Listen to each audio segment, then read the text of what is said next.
On ne saurait parler des activités du président de la République la semaine écoulée sans évoquer d'entrée le Conseil des ministres qu'il a présidé vendredi 14 avril dernier.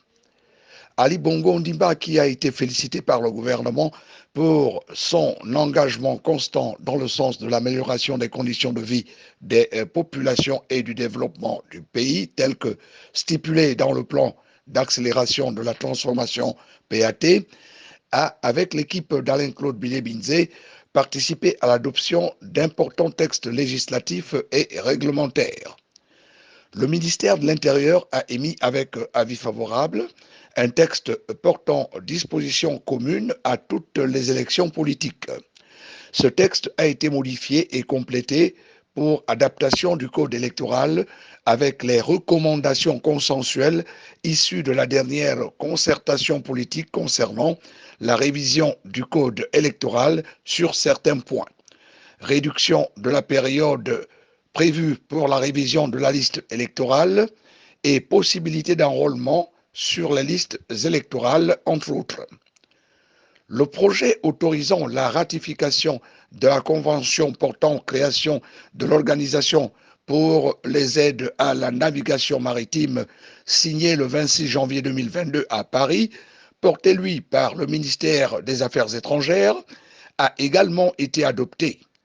Il autorise la ratification de la convention autorisant la transformation de l'Association internationale de la signalisation maritime en organisation internationale intergouvernementale.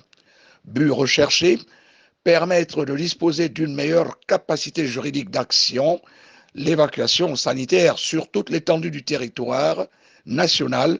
Le Conseil des ministres s'est également penché sur la question. Le projet du ministère de la Santé vise à réglementer l'évacuation sanitaire sur le plan national en faisant profiter aux citoyens des droits obligatoires d'assurance maladie et de garantie sociale. Ce Conseil des ministres qui s'est tenu concomitamment avec les assises nationales sur la vie chère tenues du 11 au 13 avril dernier a permis de revenir sur le sujet et d'instruire le gouvernement d'en appliquer les recommandations.